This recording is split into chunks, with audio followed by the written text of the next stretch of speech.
여러분, 누군가가 여러분과 저를 향해서 당신이 지금 왜 사시는데요? 이렇게 물으면은 상당히 당황스럽고 불편하기도 하고 또 때로는 불쾌할 수도 있습니다. 그런데 이 질문을 내 스스로가 나에게 나는 지금 왜 살고 있지? 묻고 있다면은 그 의미는 많이 달라질 거예요. 우리나라 인간문화재이신 박동진 웅이란 분, 여러분 잘 아시죠? 이분은 이런 말을 했어요. 이제까지 저는 매일 아침 하루 4시간씩 4시간 이상 소리 연습을 했습니다. 눈이 오나 비가 오나 몸이 아프거나 피곤하거나 하루도 그러지 않고 소리 연습을 했습니다. 이 말을 들은 기자가 너무나 이상해서 물었어요. 아니 선생님은 한국의 최고 명창으로 이제는 그만해도 되지 않습니까? 왜 그렇게 고생하십니까? 라고 질문한 거예요. 이 질문을 받은 박동진 웅은 이렇게 말합니다. 나에게 있어서 소리 연습을 한다는 것은 내가 왜 살아있는가에 대한 본질을 알게 해주는 것이기 때문에 그렇습니다. 여러분, 내가 왜 살아있는가에 대해서 그 본질을 알게 해주는 것이 뭐예요? 소리 연습이라는 겁니다. 그분은 자기가 살아있음을 소리 연습으로 하는 그 순간을 통해서 느낍니다. 그럼 이분은 무엇에 붙잡혀 사는 사람이에요? 소리에 붙잡혀서 인생을 살아왔고 살고 있고 살아낼 분이시죠. 여러분과 저는 무엇에 붙잡혀서 사시려고 합니까? 또 무엇에 붙잡혀 있다고 생각이 드십니까? 여러분, 우리나라 사도 바울은 율법에 의해 매여서 살던 사람이었습니다. 자신의 행위와 공로를 통해서 하나님의 의를 만족시키고 구원받고자 몸부림쳤습니다. 오직 율법을 지켜 행하는 것만이 구원에 이룰 수 있다고 굳게 믿었습니다. 그래서 예수 믿는 사람들을 핍박했던 것입니다. 스데반을 돌로 쳐 죽일 때 그는 그 순교 현장에서 정인으로서 있던 분이었습니다. 그러던 그가 살아계신 하나님의 음성을 듣습니다. 어디에서요? 다메섹에 있는 예수 믿는 사람들을 잡아들이기 위해서 가다가 사울아, 사울아, 내가 어찌하여 나를 핍박하느냐는 이 예수님의 음성을 듣습니다. 여러분, 이 예수님의 음성 앞에 다윗은 꼬꾸러집니다. 거룩하신 주님의 빛 앞에서 육신의 빛, 눈이 멀었지만 새롭게 영적 눈을 뜨게 됩니다. 이제 그는 세상을 보는 눈이 그 순간부터 달라졌습니다. 그래서 여러분, 다메섹에 들어가서 여러분이 잘 알다시피 눈을 주의 제자를 통해서 기도를 받은 후에 그의 눈이 멀었던 눈이 떠졌어요. 그 후로 바로 바울이 예수를 핍박하던 예수를 증거하기 시작했습니다. 여러분, 무엇이 변한 건가요? 자신의 세상을 보는 눈이 달라졌고 자신의 인생의 목표가 바뀐 거예요. 이제까지는 예수 믿는 사람들, 예수 믿는 거, 이것이 그의 모든 박해의 목표였다면은 그는 이제 그 예수를 위해서 증거하고 그 예수를 위해서 사는 것이 목표로 바뀌었다는 것입니다. 그래서 오늘 본문 12절에 보면은 오직 내가 그리스도 예수께 잡힌 바 된 것을 잡으려고 달려가노라 그랬어요. 잡힌 바 된 이것을 잡으려고 달려간다 그랬어요. 잡힌 바 된 이라는 말은 붙잡혔다, 포로가 되었다는 말씀인 겁니다. 이제는 내가 그리스도 예수에게 포로가 됐다, 이렇게 말하는 겁니다. 어디 있어요? 다메섹에서 가는 도중에 사울아, 사울아, 네가 어찌하여 나를 핍박하냐는 주의 음성을 듣고 그 밝은 빛단에 육신의 눈이 멀어지는 이 순간을 통해서 그의 영혼이 새로운 변화를 경험하게 되는 것입니다. 그래서 사도 바울은 자기 선택과 아무 상관이 없죠. 누가 와서 붙잡은 거예요? 예수님이 없어서 딱 붙잡은 거예요. 사울이 예수님, 저가 예수님 위해서 살아드릴게요, 이렇게 나선 거 아니란 말이죠. 예수 믿는 거 너무나 싫어갖고 그 예수 믿는 인간들에 대한 정의심으로 그들을 잡아들이려고 달려가는데 그 예수님이 나타나서 사울을 딱 붙잡아서 그의 포로로 삼으셨다는 거예요. 그래서 고린도전서 7장 23절에 보면은 값으로 산 것이 됐다, 이렇게 표현하고 있습니다. 여러분, 너희는 값으로 사신 것이니 사람들의 종이 되지 말라, 이렇게 말씀했어요.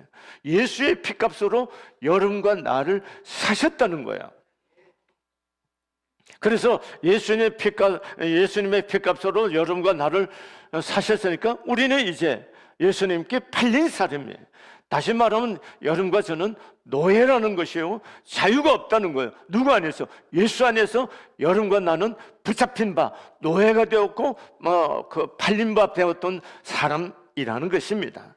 그러므로 바울은 철저하게 예수 그리스도의 노예가 되고 붙들렸다는 사실을 그는 고백하고 있는 겁니다. 이제 내가 예수의 사람이다, 그래서 그분에게 붙잡혔다, 이게 너무나 중요한 겁니다. 여러분, 우리 모두는 전능하신 주님의 손에 붙잡힌 사람들입니다. 여러분과 제가 누구에게 붙잡혔어요? 예수님께 붙잡힌 사람들. 이렇게 예수님께 붙잡히면 인생이 바뀌게 됩니다. 어떻게 해요? 내 삶의 가치가 달라집니다. 여러분, 내 인생의 꿈과 목적이 달라집니다. 또한 우리가 예수님이 내 인생에 예수님 손에 붙잡힌 사람에게는 어떤 고난도 뚫고 나갈 수 있는 힘과 능력이 생깁니다. 환경의 지배를 받지 않고 오히려 주도하는 영향력이 있는 사람이 되게 되는 것입니다. 그러면은 우리가 어떻게 하면은 주님께 붙잡힌 인생으로서, 주님께 붙잡힌 인생으로서 승리할 수 있을까 하는 거예요. 여러분, 예수님께 붙잡힌 것을 믿습니까? 예수님의 피값으로 사셔서 나는 주의 것이라고 믿으세요?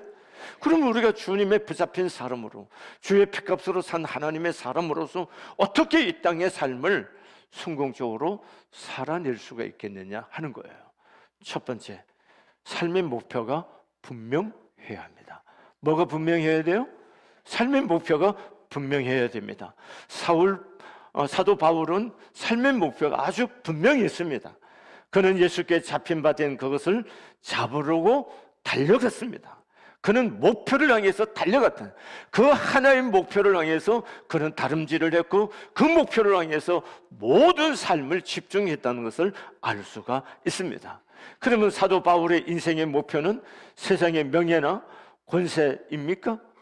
아닙니다. 바울은 자기가 지금까지 붙잡고 있던 모든 것들을 뭐와 같이 버렸어요? 배설물과 같이 버렸다, 이렇게 고백하는 것입니다. 예수께 잡힌 바 된 후에 그의 인생의 목표는 오직 무엇일까요? 예수입니다. 오직 뭐예요? 바울의 모든 인생의 목표가 뭐예요? 오직 예수예요. 한 번에 오직 예수. 한 번에 손에 이렇게 한 번 했어요. 오직 예수. 여러분과 저는 오직 예수. 아이, 목사님, 그거는 주의 종으로 부르심 받은 사역자들이란 그런 거지. 우리 먹고 살기도 바쁜데 뭐가 오직 예수예요? 이런 마음이 혹시 들 수 있어요. 그런데요, 여러분 생각해 보세요. 위치가 다르고 하는 일이 다를 뿐이에요. 역할이 좀 다른 거예요. 그러나 사역자든 우리 일반 교우들이든 우리의 삶에 예수께 붙잡힌 우리 모두의 삶의 목표는 하나예요. 그게 뭡니까? 오직 예수라는 거예요. 여러분이 경제활동하면서 사회생활을 하더라도 그것이 인생의 목표가 아니에요. 뭐가 목표예요? 예수입니다. 왜 돈을 벌려고 하는 거예요? 예수님을 더 잘 영화롭고 기쁘시게 하기 위해서 그렇게 하는 거지, 돈 자체가 목적이 아니에요. 그럼 예수 믿는 게 아닙니다. 아멘이세요? 그러니까 여러분과 저의 인생의 궁극적인 목표는 뭐다? 예수라는 겁니다. 그래서 빌립보서 1장 20절과 21절에 바울은 이렇게 말합니다. 나의 간절한 기대와 소망을 따라 아무 일에든지 부끄럽지 아니하고 지금도 전과 같이 온전히 담대하여 살든지 죽든지 내 몸에서 그리스도가 존귀하게 되게 하러 하나니, 이렇게 말합니다. 내 몸에서 뭐요? 그리스도가 존귀하게, 뭐요? 살든지 죽든지 주님만 존귀케 되게 하기를 원한다는 거예요. 놀라운 것이요, 여러분, 바울의 이 간절한 기대와 소망은 바로 죽든지 살든지 자신을 통해 그리스도가 존귀하게 되는 것입니다. 이 일을 위해서 그는 목숨을 걸었습니다. 오늘 우리에게도 하나님 주신 삶의 분명한 삶의 목표가 있습니다. 그게 뭔가요? 하나님의 영광을 드러내는 삶이에요. 뭐요? 하나님의 영광. 그래서 먹든지 마시든지 무엇을 하든지 다 하나님의 영광을 위하여 하라. 어디 있어요? 고린도전서 10장 31절에 있는 말씀이에요. 여러분과 제가 이제 오직 뭐다? 예수님의, 그 예수님께 영광 올려드리는 것, 이것이 여러분과 저의 삶의 뭐다? 목표다. 이것이 분명히 해야 된다는 것입니다. 바울은 이것을 깨달았기 때문에 그의 죽으심을 본받아 십자가를 통해서 부활에 이르르고 했다. 오늘 그렇게 고백하고 있는 것입니다. 그러므로 그는 한평생 주를 위해서 수많은 매를 맞고 고생을 당하고 오해를 받고 비난받고 그리고 로마에서 목베임을 당해서 죽습니다. 그런데 그가 원망했을까요? 불행했다고 했을까요? 그렇지 않습니다. 여러분, 우리가 이런 바울을 흠모하는 거잖아요. 여러분과 저도 부족하지만 바울의 뒤꿈치라도 좀 닮아서 어떻게 하지 우리의 삶을 통해서 그리스도를, 예수 그리스도를 존귀케 하고 영광 돌릴 수만 있다면, 했으면 하는 그 마음이 우리에게도 요만큼에도 있잖아요. 그 마음을 조금씩 좀 더 키워서 우리의 삶을 그것으로 가득히 채워서 우리의 모든 남은 삶이 이루어져 갈 수 있기를 소원합니다. 그렇게 하려고 하면 두 번째 어떻게 해야 되냐 하면은 과거로부터 자유해야 됩니다. 과거로부터 뭐 해야 돼요? 자유해야 됩니다. 바울은 예수께 잡힌 바 된 그 표대를 향해 가기 위해서는 뒤에 있는 것은 잊어버려야 한다고 했습니다. 잊어야 된다는 거예요. 근데 뭘 잊어야 될까요? 네 가지를 얘기합니다. 여러분, 잊어야 할 것 네 가지. 첫째, 지나온 과거의 실수와 실패를 잊어야 합니다. 두 번째, 다른 사람에 대한 원한이나 미움을 잊어야 합니다. 그걸 품고는 전진할 수가 없는 거예요. 셋째, 자신의 약점과 불리한 조건도 잊어야 합니다. 네 번째, 지난날의 성공도 잊어야 합니다. 만약 바울이 과거의 자신의 모습에 사로잡혔던 그는 위대한 사도가 되지 못했습니다. 바울은 어떤 사람인가요? 그는 피박자요, 해방자요, 폭행자였습니다. 살인자였습니다. 그는 용서받을 수 없는 과거의 경력이 있는 사람입니다. 그러나 바울은 자신의 과거의 삶에 매이지 않았습니다. 왜요? 그는 죄인 중에 괴수라고 스스로 고백한, 나는 죄인 중에 괴수라고, 그런 죄인 중에 괴수와 같은 자신을 예수 그리스도의 십자가의 보혈을 통해 용서함을 받았다는 것, 이 확신이 그에게는 강했습니다. 여러분, 지난날에 살다가 지은 죄, 알고도 짓고 모르고도 지은 죄, 우리에게는 수없이 많이 있어요. 그 죄가 예수의 십자가의 보혈로 용서함을 받았다는 이 사실이 믿어집니까? 이건 확신해야 됩니다. 만일 우리가 우리 죄를 자백하면 저는 미쁘시고 의로우서 우리 죄를 사시고 모든 불의에서 우리를 깨끗게 하실 것이요. 이 말씀을 믿습니까? 여러분과 저의 죄가 사함 받았습니다. 이사야 선지자를 통해서 하나님 말씀했어요. 내가 너희 죄를 기억지 아니하냐. 그럴 뿐만 아니라 내 죄를 내 등 뒤에다 던져버렸다고 말씀하시는 거예요. 여러분과 제가 하나님이 기억지 않고 잊어버렸는데 우리가 계속 하나님 앞에 내 죄를 기억하고 사는 것은 믿음이 아니에요. 믿음이 뭐냐? 내가 너를 용서했다 그러면 내가 부족한지 알아. 내가 얼마나 형편없는 인간인지 알아. 그럼에도 불구하고 나를 용서했다는 사실을 그냥 받아들이는 게 이게 믿음인 겁니다. 아멘. 지난날의 내 죄, 여러분의 실수, 여러분과 제가 넘어졌던 거, 이 모든 것들을 잊으셔야 되는 거야. 아멘. 잊으셔야 돼요. 그래야 앞을 향해서, 목표를 향해서 갈 수가 있는 겁니다. 또한 우리가 바울을 한번 생각했어요. 바울이 예수를 만난 후 30여 년 동안 여러분, 바울만큼 복음에 대한 열정에 사로잡힌 사람 없었지.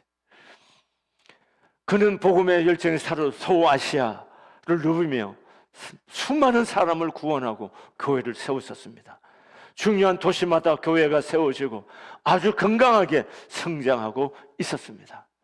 그러면은 이 정도면 누구나 자기의 화려한 업적에 도취되고 만족해서 이제 좀 템포를 늦추고 적당히 살자는 생각을 할 수 있지 않겠습니까? 그렇지 않을까요?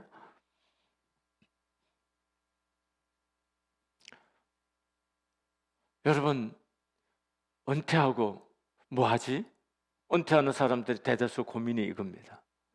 그래서 은퇴한 목사들도 남아서 교회 은퇴 원로 목사로서 뒷방 늙은이처럼이다. 그러고 싶지 않아요. 숨이 있어서 움직일 수 있는 한 하나님이 기뻐한 일이라면 무엇이든 하고 싶습니다.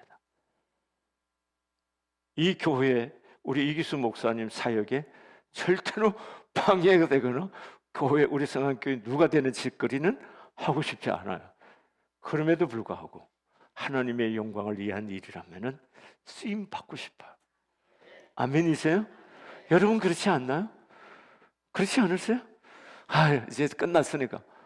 그건 잘못된 거죠. 바울은 그렇게 살지 않았어요.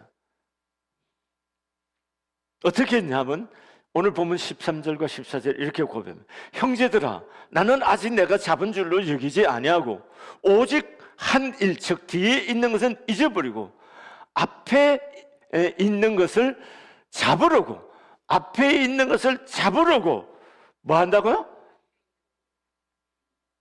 푯대를 향하여 그리스도 예수 안에서 하나님이 위해서 부르신 부름의 상을 위하여 달려가노라, 이렇게 말하고 있는 거예요. 아직 나는 목표에 이르지 못하였습니다. 그래서 뒤돌아보지 않고 앞을 향해 힘을 다해 달려가고 있습니다, 이렇게 고백하는 거예요. 여러분과 저도요, 어느 날 다 갑니다. 여기 그렇게 집착하고 살 일이 아니에요. 저는 우리 집사람 보내면서 붙잡을 게 아무것도 없다는 걸 배우는 거예요.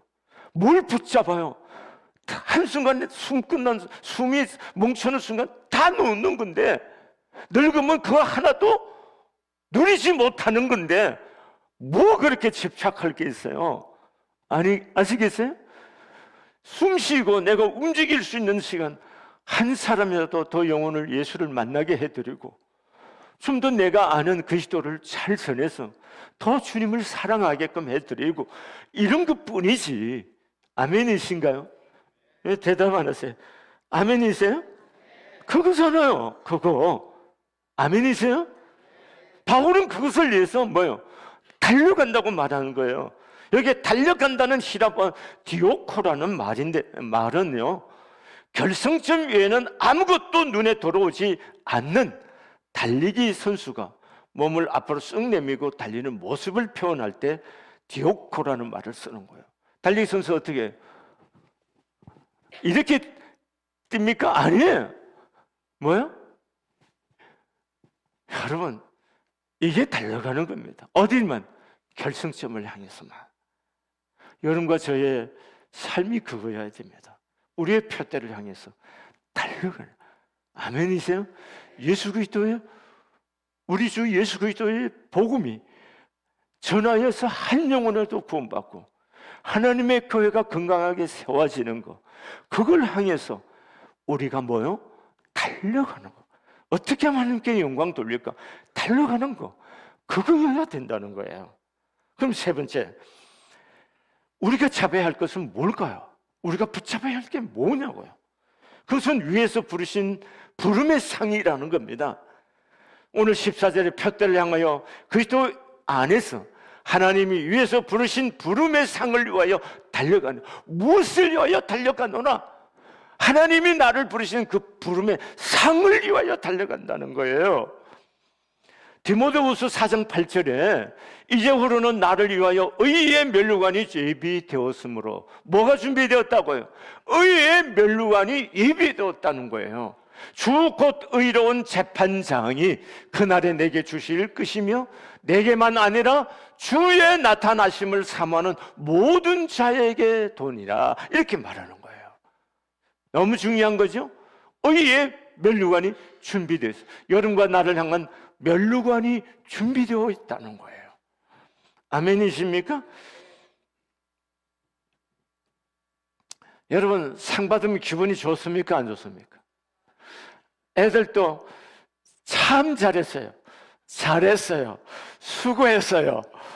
도장 받아오는 것만으로도 엄마! 나 참 잘해서 도장 받아서 뛰어오잖아요. 참 잘했던 도장 하나 때문에도 기쁘게 달려오잖아요. 누구에게? 엄마한테. 여러분, 세상에 받는 상 받으면은 집에다 진열합니다. 가보면 상이 다 똑같은 상입니까? 아니지 않습니까? 세상에서 상 안 받아도 돼요. 다 뭐요? 제가 이번에 이사하면서 보니까 다 버렸습니다. 기념패, 감사패 다 버렸어요. 의미 없어요. 오직 중요한 상, 그 하나를 향하여 가야 돼. 그 상이 뭡니까? 하나님께서 내게 준비한 면류관이어야 된다는 거예요. 아멘이세요? 그런데 많은 사람들이 교회 일을 짐으로, 부담으로 고칠 거로 여기고 있습니다. 그래서 할 수 있으면은 안 하려고 몸을 사립니다. 그러나 한번 생각해 봅시다. 전능하신 하나님이 뭐가 부족해서 여러분과 저를 불러 일시켜 먹겠습니까? 뭐가 부족해서 하나님이 일시켜 먹겠어요? 하나님께서 직접 하시면 훨씬 더 빨리, 훨씬 더 일이 잘 될 거 아니겠습니까? 그래서 예수님께서 겟세마네에서 자기를 잡으러 온 무리들을 향하여 칼을 휘두른 베드로에게 이렇게 말합니다. 너는 내가 아버지께 구하여 지금 12군단 더 되는 천사를 보내시게 할 줄은 없는 줄 아느냐? 이렇게 말합니다. 하나님이 일시킬 천사들이 없어서 여러분과 나를 통해서 일하고자 하느냐? 이 얘기하는 거예요. 아닙니다. 우리가 아니라 하나님은 다 하실 수가 있습니까? 없습니까? 그렇게 믿으세요? 그런데 그때 우리에게 일을 맡겨주실 때는 무슨 이유가 있지 않겠습니까? 그 이유가 뭘까요? 왜 일하라고 하는 거예요? 왜 일 맡겨주시는 거예요? 왜 여러분과 저를 목사로, 장로로, 안수집사, 권사로, 또 성가대원으로, 교사로 왜 부르시는 거예요? 왜? 여러분과 저를 통해서 영광을 받으시고 뭐 하기 위해서? 상을 주시기 위해서. 상 주시려고. 뭐 하려고요? 뭐 하려고요? 정말 믿습니까?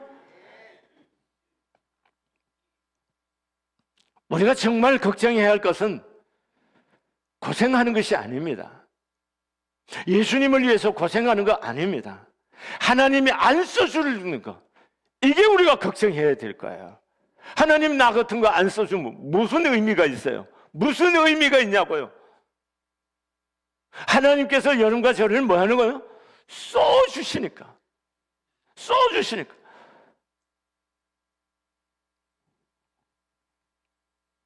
인간의 최고 불행이 뭔지 아세요? 아무도 써주지 않는 것입니다. 여러분, 실업의 고통이 왜 그렇게 큰 거예요? 물론 수입이 없어서 고통이지만 내가 일을 나갈 곳이 없다. 은퇴한 사람들이 우울증에 걸리고 빨리 죽어요. 왜 그럴까요? 매일 일하러 다니던 곳이 있어서. 그런데 아침에 눈 뜬데 오란 데도 갈 데도 없어. 그 순간이 얼마나 힘들까? 이해되십니까? 왜 그런 거예요? 써주지 않는다는 거죠. 써주지 않는 것이 인생의 가장 큰 불행이라는 겁니다. 사랑하는 교회 여러분, 우리 인생 정차점 항상 있습니다. 제가 30살부터 담임 목회를 했습니다. 담임 목회를 30살부터 했는데 성안교회는 5살, 35살부터 했고. 근데 이 모든 것을 멈추고 그만둬야 하는 시간이 왔잖아요. 이것만 있는 건가요, 인생에? 아니지 않습니까? 어느 날 여러분과 제가 다 이 땅에 다 놓고 가야 할 시간이 와요. 어디로 갈 시간이에요? 어디로 가요? 어디로 와요? 이 답을 분명히 가지고 있어야 돼요. 우리는 하나님께로부터 왔기 때문에 우리는 하나님께로 돌아가는 거예요. 다시 얘기했어요. 우리는 누구에게로부터 왔어요? 하나님께로부터 온 사람들이에요. 그래서 우리가 공동묘지 흙으로만 가는 게 아니에요. 육은 흙으로 가지만 우리는 어디로 가는 거예요? 하나님께로 돌아가는 거예요. 그런데 중요한 것이 있어요. 그때 하나님께서 착하고 신실한 종아 잘 하였도다. 이 말을 들을 수 있어야 되지 않겠어요? 사람은 기준점이 다르고 관점이 다르기 때문에 평가도 다 달라요. 그렇기 때문에 사람의 평가 너무 우리가 속상할 때 있지만 연연할 것 없어요. 뭐가 중요한 거예요? 마지막 날 하나님께서 나를 향해서 뭐라고 평가할 거냐. 그리고 하나님 나를 향해서 뭐라고 말씀해요? 착하고 신실한 종아 잘해요. 이 말을 듣기를 원하십니까? 악하고 게으른 종이라는 말을 듣고 싶습니까? 사랑하는 교회 여러분, 우리 모두가 칭찬 듣는 마지막 축복을 나를 기다리고 있다는 사실을 바라보면서 우리의 사는 날을 다하여 어떻게 하면 예수 그리스도를 존귀케 할까? 이 생각이 여러분과 저의 마음, 삶을 붙들 수 있기를 바랍니다. 그리고 하나님이 위해서 부르신 그 부름의 상을 내가 받아야겠다. 하나님 앞에 인정받는 하나님의 사람으로 살아야겠다. 그 일을 위해서 우리의 남은 삶을 다름질할 수 있기를 진심으로 축복합니다. 기도하시겠습니다. 사랑하시는 하나님 아버지, 어떤 모습으로 어떻게 우리가 부르심을 받았든 우리가 이 땅을 살아가는 이 제한된 시간들을 살아가는 동안 하는 예수님이 우리 인생의 목표가 되게 해주시고 예수님을 영화롭게 하고 기쁘시게 하는 일이 우리들의 삶의 아버지의 소망이 되게 하여 주시옵소서. 하나님 아버지, 이 일을 위해서 지난날의 모든 것들은 잊어버리고 오직 주를 향하여만 다름질할 수 있도록 축복해 주옵소서. 하나님 위에서 부르신 부르심의 상을 바라보면서 지금 여기를 놓치지 않고 하나님의 기쁨이 되고 신실함으로 순종하여 달려갈 수 있는 하나님의 사람들이 되게 하옵소서. 하나님, 오직 예수님께 붙잡힌 바 되어 믿음의 삶을 경주할 수 있는 하나님의 백성들이 될 수 있도록 은혜와 축복을 더하여 주시옵소서. 예수님의 이름으로 기도드렸습니다. 아멘.